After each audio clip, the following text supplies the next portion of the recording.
Tech heads, back once again. This is a very special episode.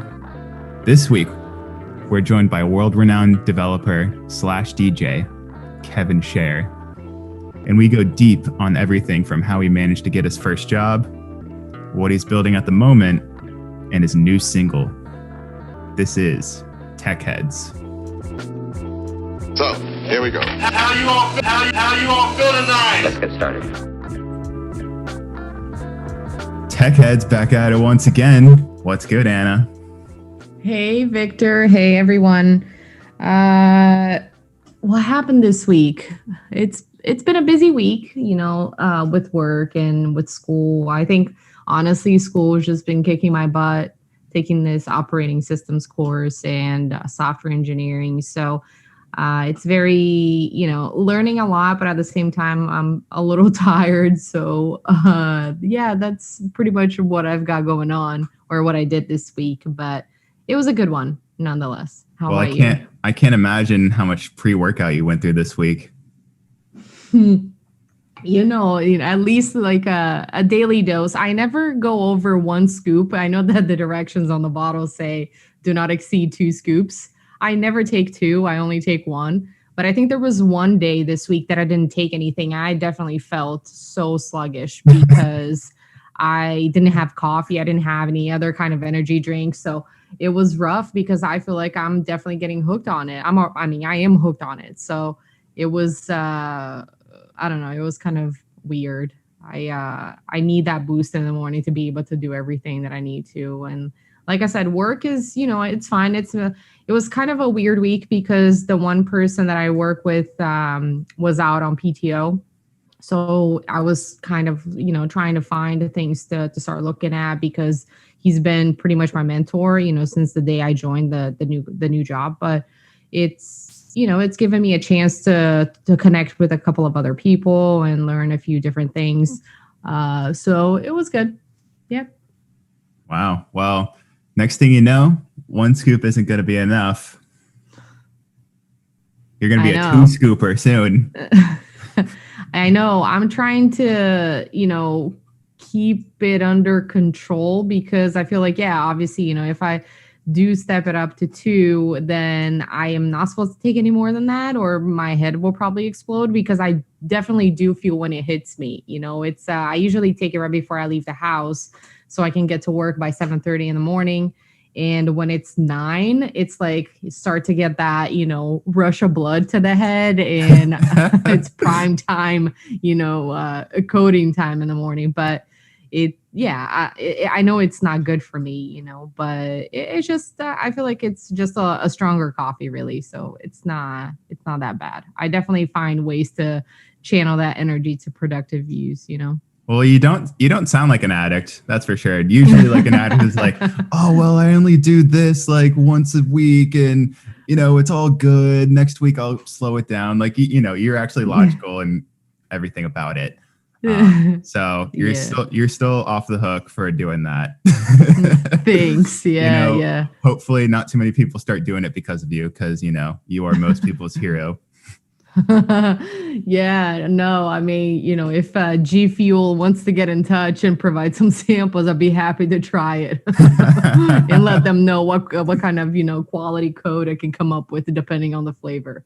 It would be interesting if G Fuel or, any company, I might sound like an idiot because this might already exist in another form, but what if one of those companies, and I'm not talking about an energy drink, it's a little different. What if one of these companies made a powder sort of substance, just like a pre-workout, but it's something in between an energy drink and a pre-workout to where it is enough to get you through a pretty,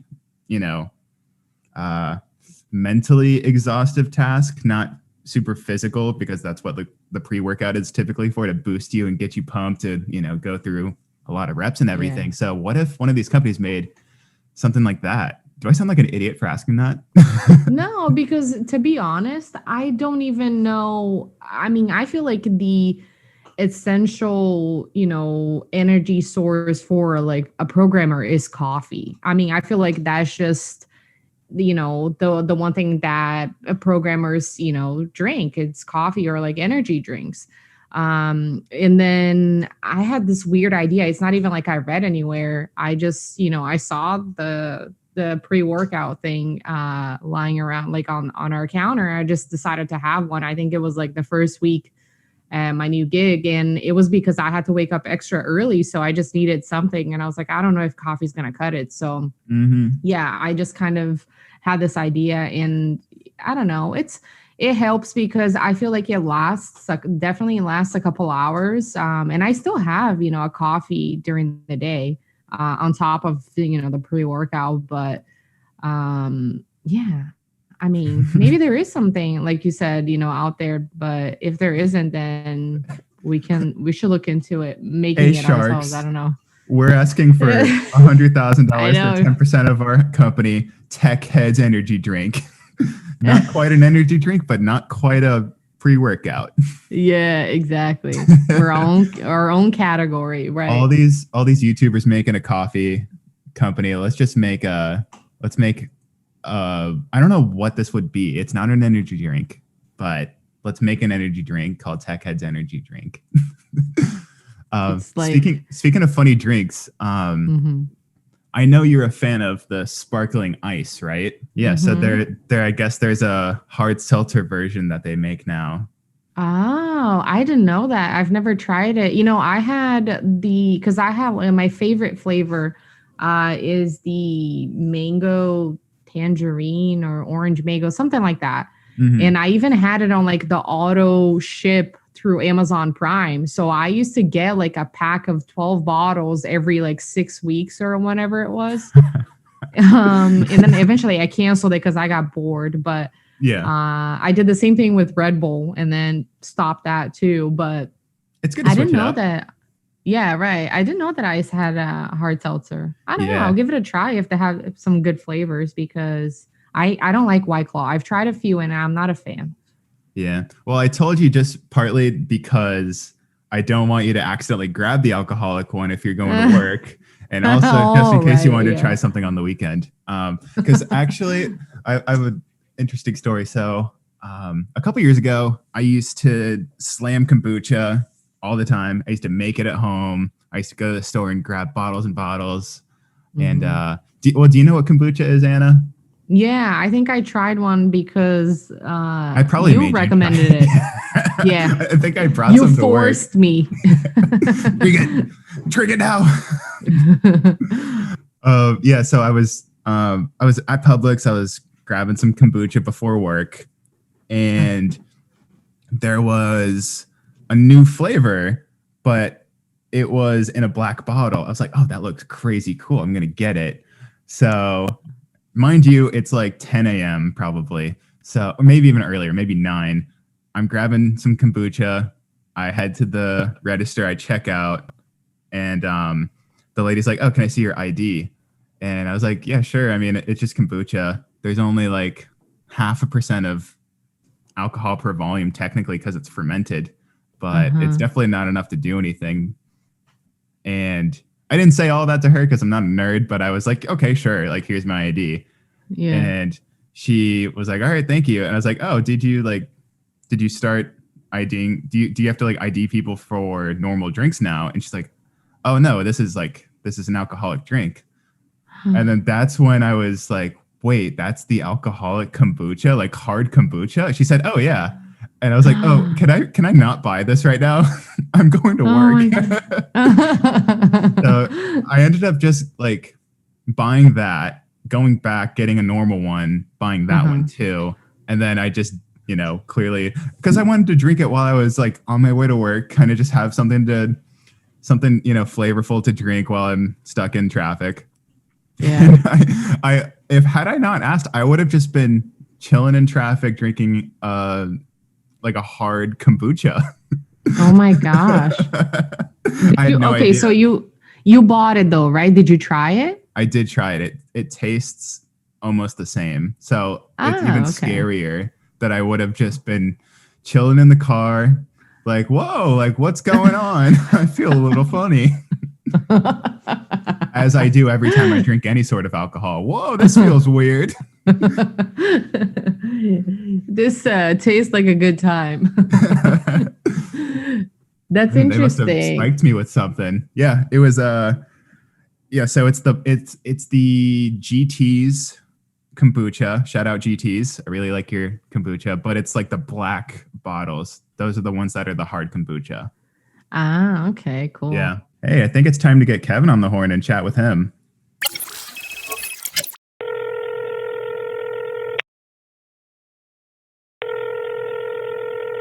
Kevin. Hi, hello. Hey, how's it going?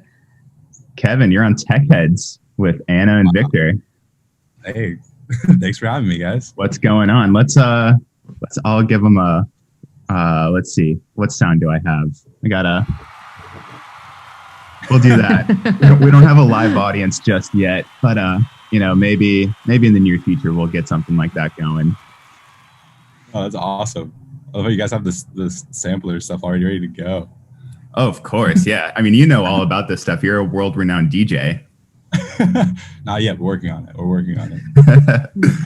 Yeah. So sweet. Let's get right into it, actually. So first things first, thank you for coming and taking the time to actually join us for today. Yeah, for sure. It sounded super exciting. I love to talk to people about music, code, whatever. So yeah. So first, I want to get your backstory, actually, because one thing that we both actually have in common is that we're both Florida-grown boys, and we both hail from the sleepy town of Ormond Beach. So there's quite a bit of like synchronicity between you and me. You're also a fellow boot camper, but if I'm not mistaken, you've actually done 2 boot camps.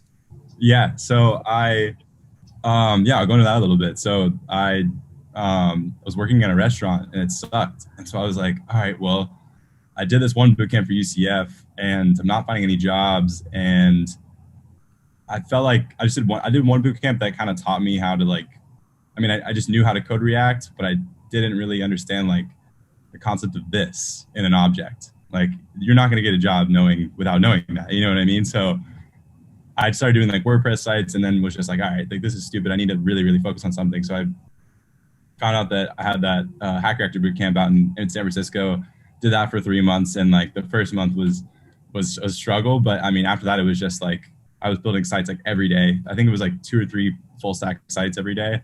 And then, I think I interviewed at like 10 places after that and got rejected from maybe 50. Flew around a couple places and then ended up back in Florida. So Classic. Yeah, it was an interesting story.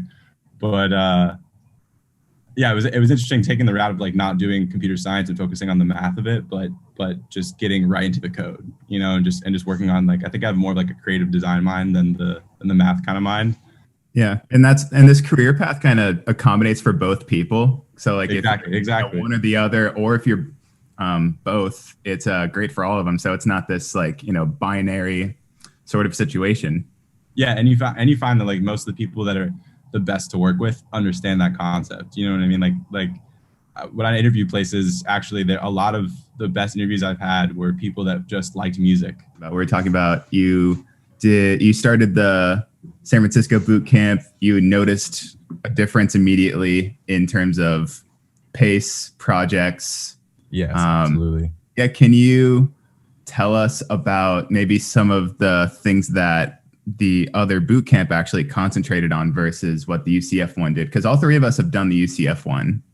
So right off the bat, to get into the UCF one, I don't recall like how it really was when I did it, but it was kind of beginning stages, I think, when I did it. And it was pretty much just like you got in and you learned. But for this one, it was like there was an entire acceptance process that you had to understand.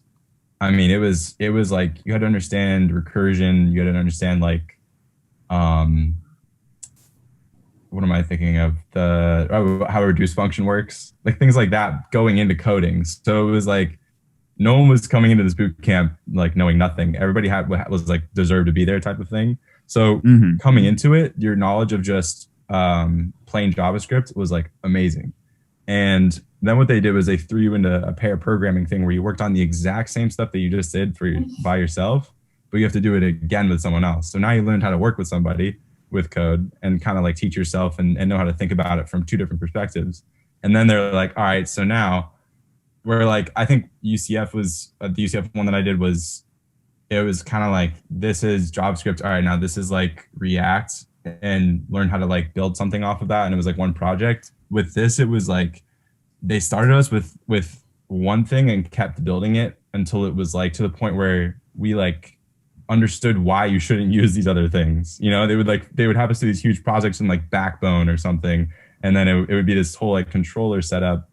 And you had to understand why controllers were hard to work with before you started using React, you know? So, and then that made you appreciate it and understand where you were coming from. Whereas in other boot camps, I feel like you're just kind of like this, they're just like, this is what works because it works.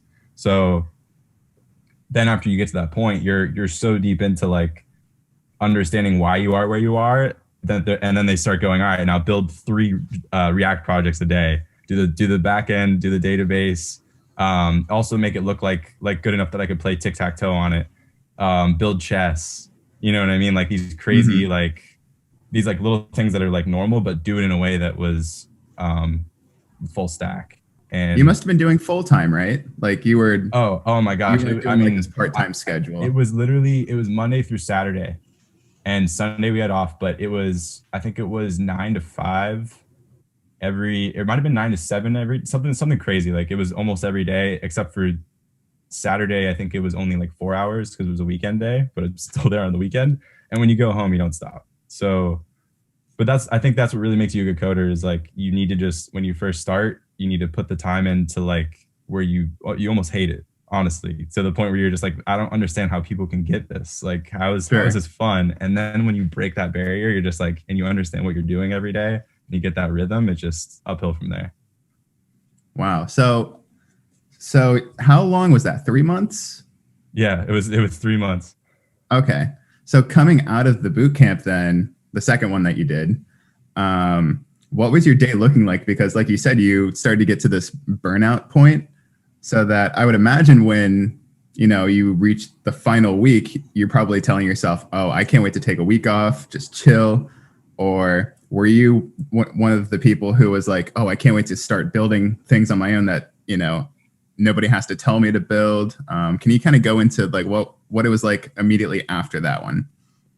I think because I was so lost in like doing code every day that I was like, I didn't know what to do with myself other than be like, I need to be in like some crazy company doing the coolest thing I can do, you know? And it was just like, I wanted to, just completely building things every day. It was never like a rest mindset. I feel like,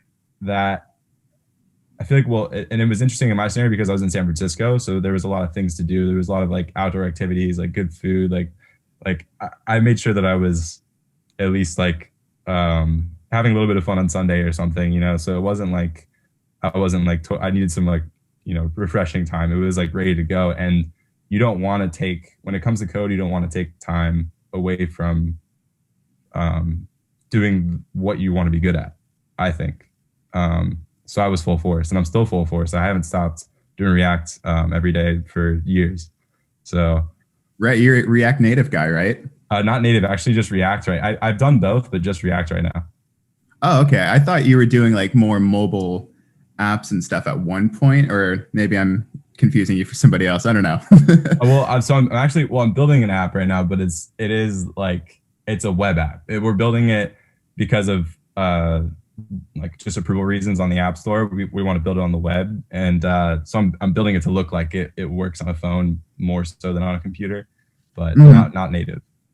Gotcha. Okay. Yeah, makes sense. So now we see, you know, that you're sort of this power horse kind of guy. You don't like to stop doing anything. You like to just keep grinding, keep at it. So I would imagine you approached the job search the same way. Yeah, I think I went into, I want to say like 4 or 5 interviews I was not qualified for whatsoever, but the 2 after those I was way qualified for because I did those 5. You know what I mean? So it was like, and it was really, actually another kind of comes back to the question you asked before. Another thing that was really good about that boot camp was they they gave us every single day, they gave us a practice problem. And I actually recommend this to people. I think it's the only reason I was ever really, really good at interview problems, because I sucked at them for a while. I was not good. I think that was my weak spot. I was just good at building things. But if you just do like a hacker rank, practice problem, like interview problem every day, and go through all the possible, like, what's the most efficient sort, like all these different things, you'll do amazing. I just put a ton of effort into that, and it paid off in the end. It was the kind of thing that I was like, I would pull up to an interview. I flew to Boston once, and I was outside at a picnic table with my computer open last minute, going over the sorts. Yeah. I remember that actually. Yeah. Yeah. So it was like, and I was nervous every single time, but just don't stop, looking at something, like getting your mind into it. And what's interesting is, and now that I'm like a person that interviews, I see it now, but it's like you study so much for these things, and it is really important to understand those concepts. But when you do get there and you've stretched yourself out so much, you'll realize that interview is not nearly as crazy as you thought it was going to be in your head, and that those people really just care about how you think about the problem, not that you know what the problem is or how to solve it exactly. My job I have right now at One Call, I actually didn't solve my interview problem perfectly, but I talked about it out loud, logically. And I think I missed like maybe one or two things, but I showed that I knew how to separate things into functions and solve a problem with like, clean code. And they loved it. And they were like, no one thinks like that. Everybody just does some weird thing that no one can read. And like, we like that. So I got the job, Yeah. Yeah. And I mean, that kind of goes into what we emphasized in a previous episode, which is thinking out loud and like making sure that you're communicating everything. Because the people interviewing you, who are very likely going to be the people in your department, you're going to be working with them directly. Exactly. If they can't see that you can't communicate properly, they don't want to hire you. And, you're now, a lot of people don't know this, but developers, they have the job of interviewing as well, not just, this like movie sort of, what's the word? Like, zeros and ones in a cave, like cliche, like, yeah, exactly. Like where, they got the hacker glasses on and they're just going crazy on their computer. But a lot of it too is, hiring and, being a part of the process. Like, sure, it's mostly an HR sort of job, but you will also have to evaluate potential candidates. And did you find that to be this natural thing that you had to do? Because, you're just kind of, I'm sure you have your set of questions where like that these are going to be great questions to evaluate their communication skills and their coding skills at the same time. Yeah, I actually at first was really, really nervous to interview somebody because I knew how like nerve-wracking it was on the other end. But my first one ever, actually, the way that we approached it at my company was instead of doing something where it's like, and this, I think most places will do this, but I think on the West Coast, they might do a little bit more of like, hey, solve this the most efficient way or you suck. But over on the East Coast, it's a lot more just like, what are we doing at the company right now? What could they solve to apply to what I'm doing? So we took out like, we had a story to, I don't know if you guys know the concept of like features and stories and stuff with working with like Agile, but so we do 2 week sprints in my company, and we had a thing coming up where we were doing a questionnaire. So it was like a tree of questions. You answer yes, opens these questions, answer no, answer. So it's a lot of like nested looping. And we were like, all right, well, that's a pretty complex thing. How can they do that in Redux? That'll test their knowledge of Redux, right? Like, and their ability to solve the problem. So that shows they're a good front-end developer. And that was basically our question that we came up with. And like I said, we focused more on the way that person was thinking out loud about it. And we spent like I think the next 20, 30 minutes talking about the guy's tattoos and like music and Pokemon, which was pretty funny because he had a crazy Pokemon tattoo. And I mean, just little stuff like that. We just got very personable about it and saw that he thrived in a conversational way, and that he showed a little bit of knowledge about what we were asking about. He knew what Redux was, and he works there now. And He's a great guy. He's one of my favorite coworkers, and it's kind of cool because now he's at the level where it's like he's kind of we're hand in hand with the work that we do. Yeah. Well, that gives a lot of hope, I think, to some of these newbies who are expecting to only be hired if they're a robot and have no personality. I think that's the biggest misconception ever. No one wants to work with a robot. That's one of the things. It's one of the biggest things. Yeah. So, as hard as it is to do, we've talked about this before, but in an interview, like, it's okay to kind of lighten up. Oh, and oh my gosh, I want to stress this so hard. Be wrong.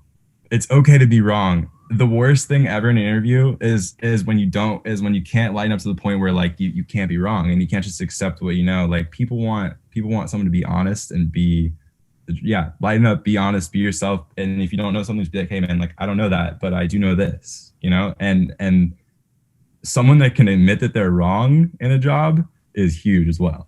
So that proves that character. And I think that's one of the number one complaints I get from all interviewers that I've ever worked for is that you have people that come in and you'll see it when you work with them too. It's very frustrating when someone just cannot take responsibility for what they know. And you never stop learning coding, like every single day I Google something and like, it's just how it is. So everybody understands that you're not going to be perfect.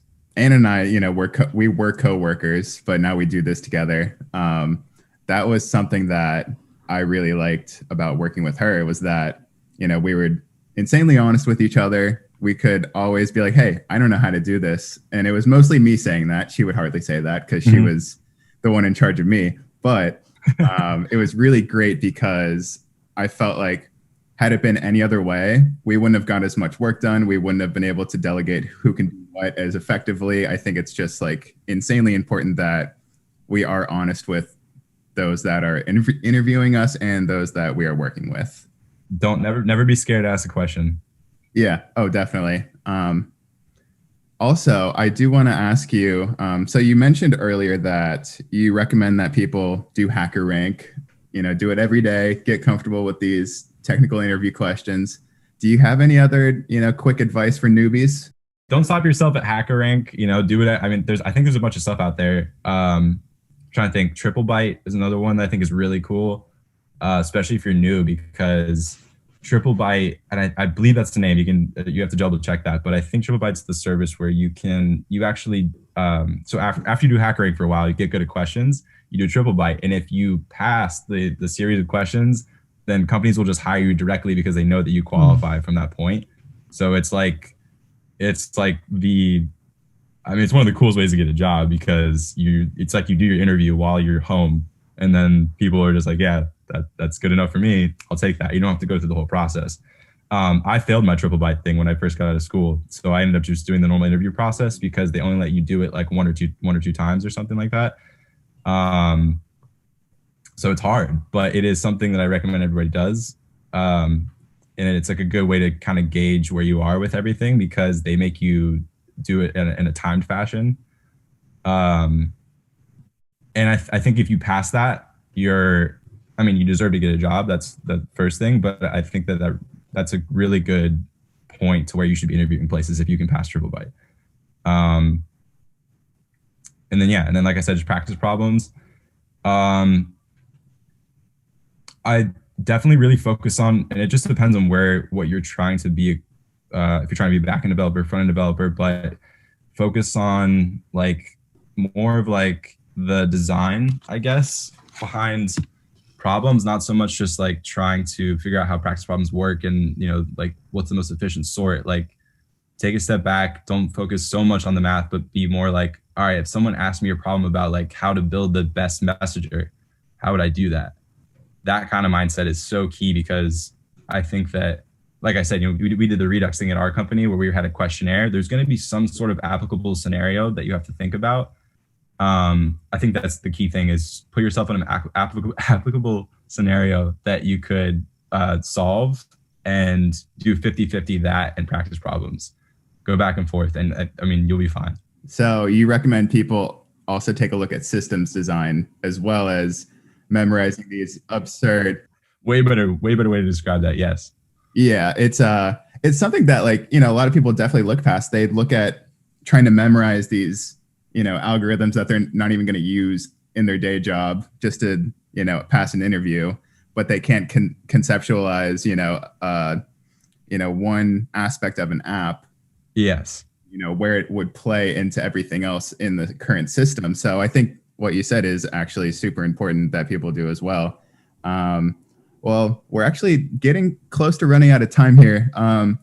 Do you have anything to plug? Because I know that you have you know, a new tune out. I know you're working on something at I think you're working on, it's a personal project, right? I don't know if you're allowed to talk about it, but, you know, feel free to plug away anything. For the like coding wise or music wise? Both. Um, We're fun people. We like to talk about music. so yeah, so I have this Jack Harlow remix that I put out with my friend Tiddy, who it's Tiddy, but his last name's Tidman, so everybody calls him that. But we put out a song together, and I'm not usually a house guy, but got into that for a little bit. And just for this song, and I've just been really focusing on Serum sound design. And another cool thing, if you know, for music people, Vital is like I think it was free, but it might be like 20, $50 now. Vital is like the coolest new bass plugin. It's amazing. But just focusing on that stuff. And so I have this house song out, and I have some crazy dirty stuff coming. But actually the one thing that I've really been working on is a Lonely remix, so Justin Bieber Lonely remix. And then like I wrote an original where I'm like singing, and I've just been really like focusing on these like vibey, like focus on the musicality of the song versus the sounds first, and put out something that kind of makes people feel things. And so I have two of those coming that I'm super excited about, probably within the next month. Just really focusing on mastering and learning. Like there's like honestly like 3 or 4 things that you need to put on a master chain to make your song pop, and it's kind of crazy, but I figured out the little like setup that you need. So just getting that stuff kind of organized and getting those songs out, I'm super excited about them. But also basically building an OnlyFans app. So that's really interesting. There's a lot of if you ever want to build an app, expect at least 1 or 2 years to work on that app. I mean, it's been the amount of legal stuff we've had to do, the amount of, you know, setting up payment processing for the kind of service that we have because we can't use Stripe, you know, like all these little things. Like I'm building the entire app by myself. So I mean, it's just crazy, but that's also coming along, and we're looking to set up a live stream service with an agency that actually works directly with OnlyFans, and kind of start to take over their market and use because their live stream is crashing, I guess. So we're gonna like have the new one and try to just kind of get revenue off that and get people started on the service, prove ourselves that our servers can hold, and then launch the app. Wow. So I think that'll be this year. We just did all of our terms and service and stuff, and I'm hoping to have that plugged in by I think the next couple months, honestly. So that's huge. Does it have a name yet? We're actually called Slashed Content. Okay. Yeah. So it's kind of like our logo is like a little slash and then content, and it's kind of edgy sounding, and it I don't know, it kind of makes sense. It's just the way that we design this, or way that I design the site, I guess, is I mean, it's oversimplified to the point where I'll give you an example, but to the point where like and people, I think this is like kind of important, but just like, you know, I use other sites like Instagram and Twitter and all these, and like, you know, OnlyFans itself to get a base of like how do people think about these things, like where am I putting components in a page that makes sense to people. And I took that and I thought about it, but I completely built it off of my own like I guess my own design for like a middle ground between 3 apps, and completely went off the grid. And what we did is like, for example, we made a agent version, because you have these agencies in the background you don't realize are working with those clients on that service. We made something where like these agents have to log in to every single profile and log out of every single profile and manually transfer all the payments per client. So it's like a huge hassle. So we built our service to where the homepage where you would normally see content is actually just where you can manage all of your clients, because it's irrelevant to the agent. And then we have automatic processing using like Google Cloud functions. So that's really cool. Like just little things like that. It's just important to like just kind of be like, hey, what's out there? And like that is cool, but like, is it really necessary? Can I change this? Can I make this better? Like, where's the little market in between this market that I can tap into? So that's kind of interesting. Yeah, so I think we like covered a lot of ground, but I also think you really fit the tech heads vibe. So we're definitely going to have to catch up, see where you're at in terms of your new app, and we'll hopefully have you call again in the future so we can hear more music as well. Yeah, absolutely. Sounds great. Yeah. And I'll share the link to your new song as well in the show notes. Sweet.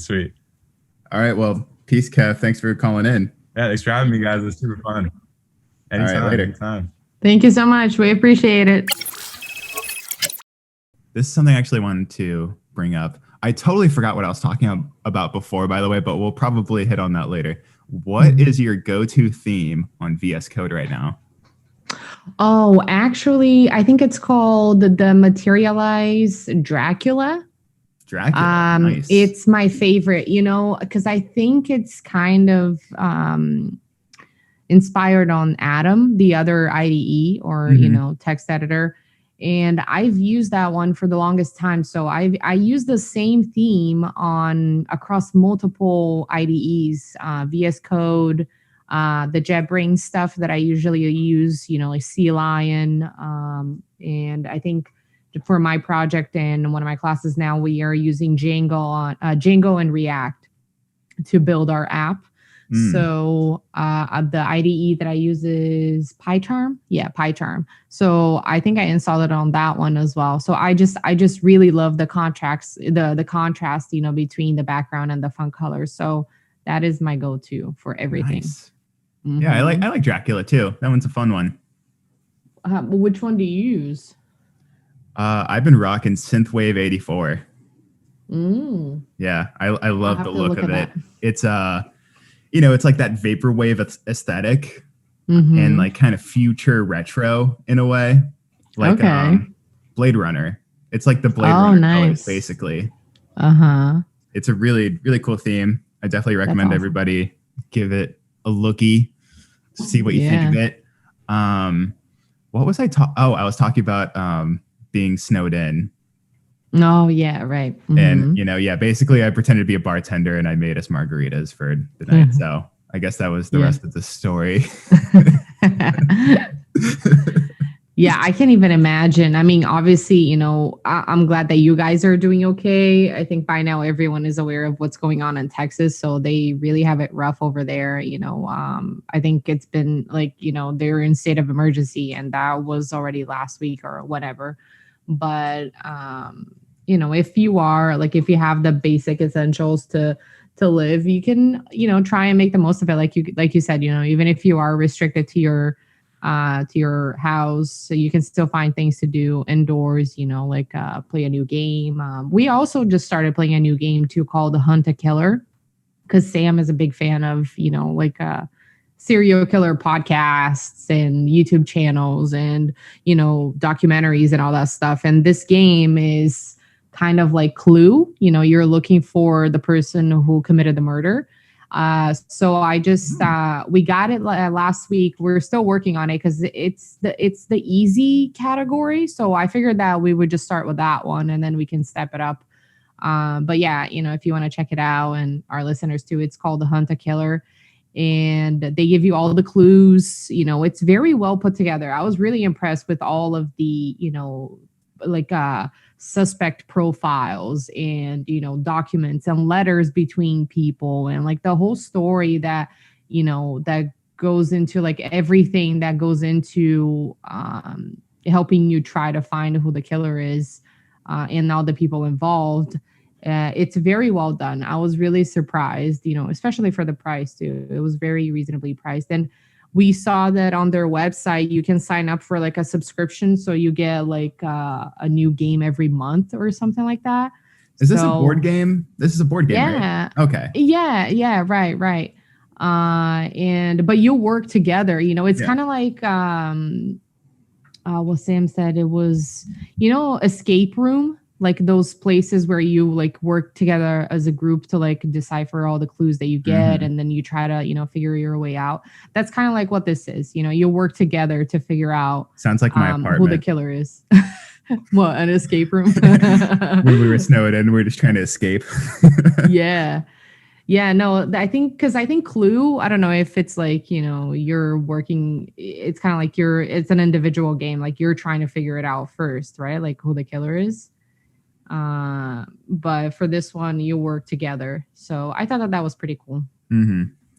You know, when I was playing Hitman last week for the first time, you know, there's only a few different levels, but it's just such a detailed game that, you know, they could never do like 10 levels for a whole game because it would take so long to make. But yeah, one of the levels for Hitman 3 is this mansion in the middle of nowhere, England. And it's all kind of like Clue, like you were talking about. It's very murder mystery-esque, kind of like Knives Out, or you know, just like that aesthetic where it's that classic big old mansion with a rich family, but you know, one of them killed a sibling because they're getting more inheritance than another. And that's the level. And it's so cool because you don't have to go through it like it's a murder mystery, but if you disguise yourself as the detective in the level, you get to play the whole thing out and try to figure out who did what. Oh, wow. Which is so different than any other Hitman level. Because, you know, usually just, you know, you could snipe the person you're supposed to kill. You can disguise yourself as somebody and just kind of, you know, the neck. Yeah, right. Exactly. Or you can poison them. You know, it's that sort of thing. But yeah, one of the levels, it's so cool just because it's a classic old British. It gives off like Skyfall vibes too. Oh, that was a good movie. Yeah. I can't wait for the next one because obviously it was, you know, it was supposed to come out last year in the summer, if I'm not mistaken. And then they postponed it to end of the year. And then obviously I think it's going to come out this year because as far as I know, like it's done. Like, you know, it's in post-production. We'll see. Hopefully it delivers. I actually just rewatched all of them recently, back to back to back to back, all in one day. So now I'm you did. Super stoked about the new one. Yeah, I am really excited for it. What do you think? Did I show you what I got for Christmas? That ties into 007. I don't know if I showed it to you, but I can. Took me a few days to build this. No, you didn't show me that. The Aston Martin. I didn't. Yeah. Wow. Anna got an Aston Martin for Christmas. I know. This one is the DB. Oh my gosh, now I forget. Oh crap. Which one is it? I'll do a number crunch. DB. Yeah. DB5.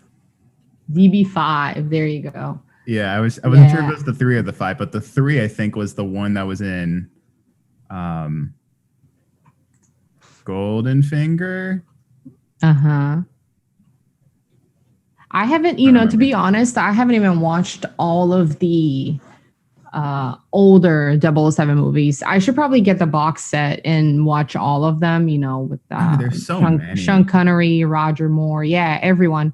Because I remember I think I started to get really into it in the 90s when Pierce Brosnan was still, you know, the 007, and then Daniel Craig after him. And now the last movie that Daniel Craig is going to be playing, you know, James Bond, is coming up. So we'll see who is after him. I have my hopes for them to still do Idris Elba.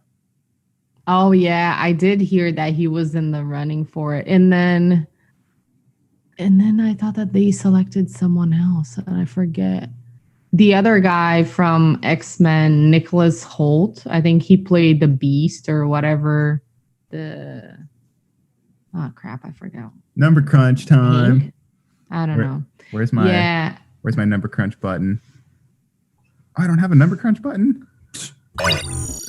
All right. Well, lame. I'll look for one, or if somebody can make me one, that would be really cool. Right. Well, Anna, do you have anything to recommend for the listeners this week? I do actually. So at work this week, I was, sort of tasked with, it was like, a little side project kind of thing that one of my managers came out to me and he said, well, look, I get this daily email that is an Excel sheet, and I need to drop that into a Google sheet. But at the end of every, like the next blank row, because obviously we're going to keep dropping and dropping data into this, existing Google sheet. So I was like, okay, yeah, that sounds like an interesting way to automate. And then he's like, okay, one thing that I want you to look at, because he's tried it before and he couldn't do it, was using Google Apps Script. I don't know if you've ever heard of that, but Google Workspace, has the app script where you can do like lightweight development of, like automation and little scripts. And so, I had never used it before, but I started using that. And so far, yes, I've gotten, the file to download automatically. Like it does a search through your inbox and then it downloads the file to a sandbox environment that I have, like a sandbox folder in my Google Drive. And now next week, I have to continue on to be able to, in the same function, convert the file, because what it's doing is it still just uploads the file to Google Drive as a dot XSLX, I think is the extension. XLSX? XLSX, yeah, right. So it's still dropping it as that extension instead of automatically converting it to a Google Sheet. So that's what I need to implement in the function is, not only convert that, but also drop the content of that new Google Sheet into the one with the content already. So I've been doing it with using, the Google Workspace and app scripts, because obviously it just seems like so much easier since I am, working with Gmail and Google Drive and in Google Sheets. So yeah, that's the one thing that I found out about it this week that I had never really touched. And I think it's really cool because, you can, if you use Google Suite, which, our current system at work does, then it's a cool way to, automate a couple of like little tasks here and there. So you're recommending So app cool. script? Yeah. Mm-hmm. Nice. Which isn't built on, it's its own programming language. Yeah, it is. Exactly. But, if you know one, it's, it's not rocket science to really figure it out, but it sounds really cool, actually. I've actually been wondering about how to approach automating more of my finances, because they're all on Google Sheets, which may not be the most secure, so don't hack me. But I track my finances, and I do it for a few other people because they like how I have my templates done. So I send them like weekly reports, and I'm trying to automate a little more with it. But I was going to originally use Python, but I guess I'll look into using AppScript, which I've never, Google AppScript, I think is what it's called officially. Right, exactly. But yeah, I'll definitely look into that. That would be perfect. I have gotten a few different sheets automated within one spreadsheet, but across separate spreadsheets, that's something I do want to look into. That would be really cool.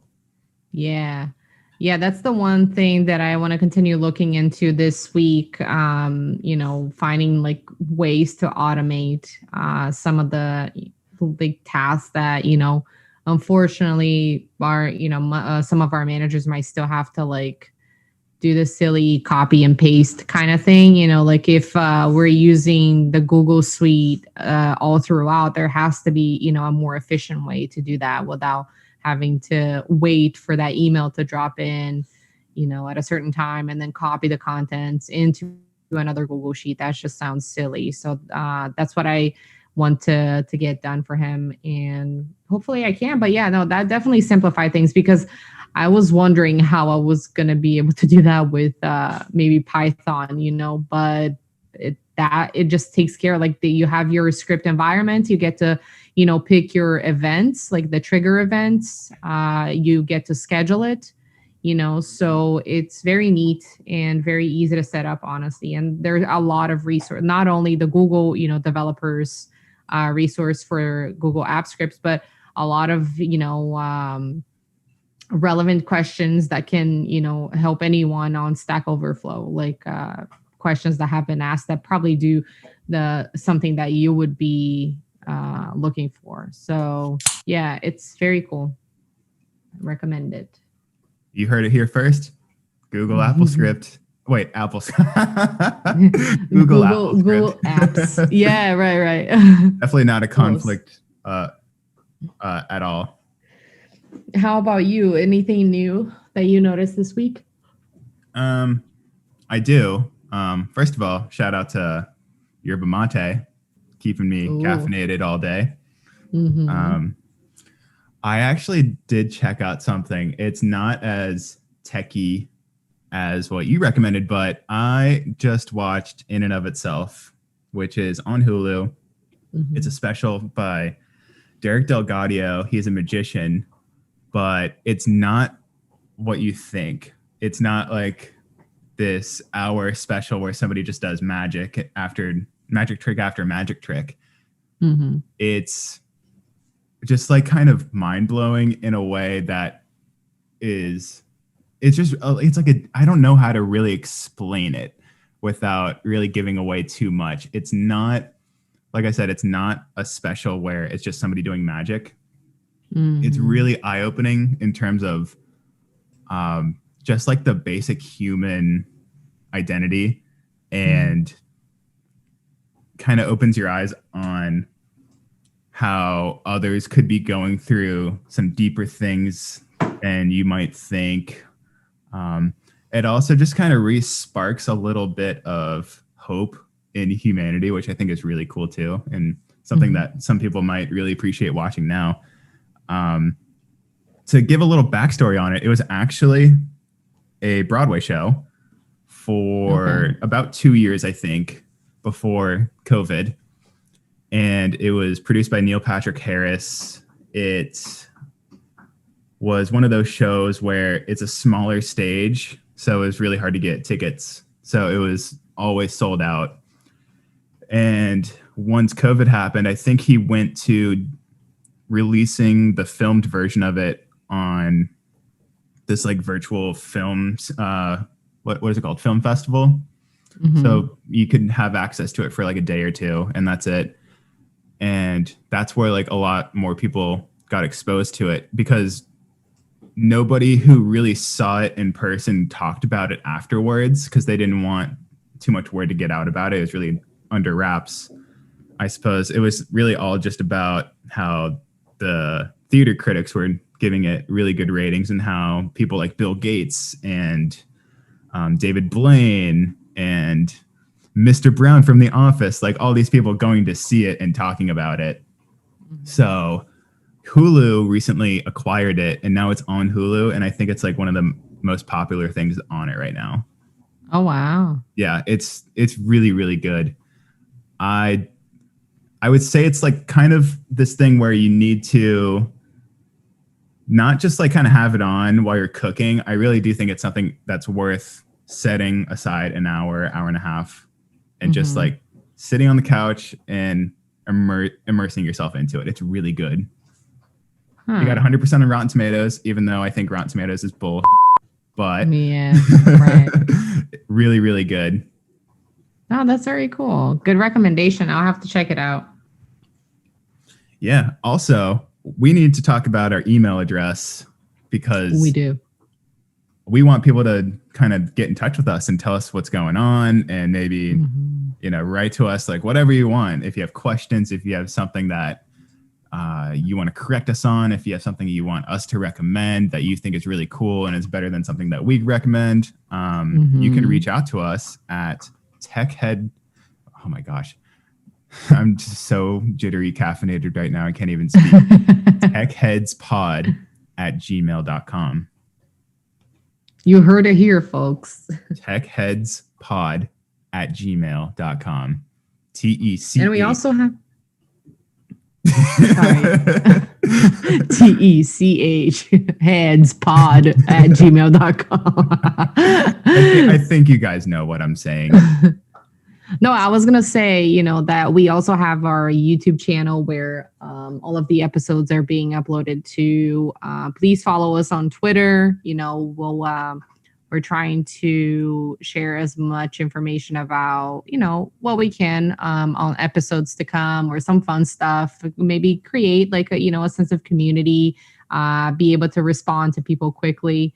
And you can use, YouTube like video comments or the email that Victor just mentioned, techheadspod@gmail.com, so we can exchange some ideas. But yeah, we are on a couple of platforms. So reach out to us, leave us a good or an honest, review on Apple Podcasts. Let us know what you really think and give us, your star rating. And yeah, you can definitely leave us some feedback. Yeah, and with the Twitter account, you never know who you're going to get because Anna and I split ownership. So, it's a 50-50 chance that it could be me and it could also be Anna. So we're trying to be a little more engaging on it, reply to tweets and not just be this promotional account where we're like, oh, check out this new episode. We want to have fun with this. And that's the whole point of this podcast, to have fun.